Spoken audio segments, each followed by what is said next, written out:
சேலம் மாவட்டம் அம்மம்பாளையத்தில் காரை நிறுத்துவது மற்றும் குப்பைகளை கொட்டுவது தொடர்பாக இரு வீட்டாரிடையே ஏற்பட்ட பிரச்சினையில் ஒரு தரப்பினரை லாரியை ஏற்றி கொலை செய்ய முயன்றதாக எதிர்த்தரப்பைச் சேர்ந்த 2 பெண்களை காவல்துறையினர் கைது செய்துள்ளனர். இதுகுறித்த கூடுதல் விவரங்களை செய்தியாளர் அரவிந்த் தீபக் வழங்க கேட்கலாம். அரவிந்த், வணக்கம். மேலும் விவரங்களை சொல்லுங்க. வணக்கம். சேலம் மாவட்டம் ஆத்தூர் அருகே அம்மம்பாளையம் நடுத்தெருவை சேர்ந்த மகேந்திரன் மனைவி அனிதா, இவருக்கும் அதே தெருவை சேர்ந்த ரவி மனைவி அன்பரசி ஆகியோருக்கும் இடையே கடந்த 19ஆம் தேதி குப்பை கொட்டுவதும் கார் நிறுத்துவதும் பிரச்சனை ஏற்பட்டது. அதே நாளில் பூபதிக்கு ஆதரவாக அவரது உறவினர் பாலமுருகன் அங்கு நின்று பேசிக் கொண்டிருந்த பெண்கள் மீது லாரியை வேகமாக ஏற்ற வந்தார். தப்பித்து ஓடிய பெண்கள் வீட்டின் எதிரே நின்று தப்பித்து ஓடினர். இவர்களே லாரி எதிரே நின்று வீட்டின் எதிரே நின்று கார்கள் மோதி விபத்துக்குள்ளானது. இந்த காரின் முன்பக்கம் முற்றும் சேதமானது.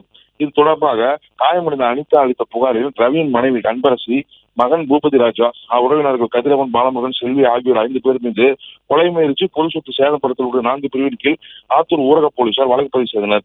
இதில் ரவியின் மனைவி அன்பரசி மற்றும் பாலன் மனைவி செல்வி ஆகியோரை போலீசார் கைது செய்தனர். மேலும் தலைவராக உள்ள 3 பேர் போலீசார் தேடி வருகின்றனர்.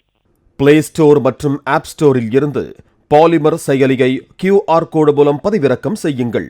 செய்திகளை உடனுக்குடன் பெறுங்கள்.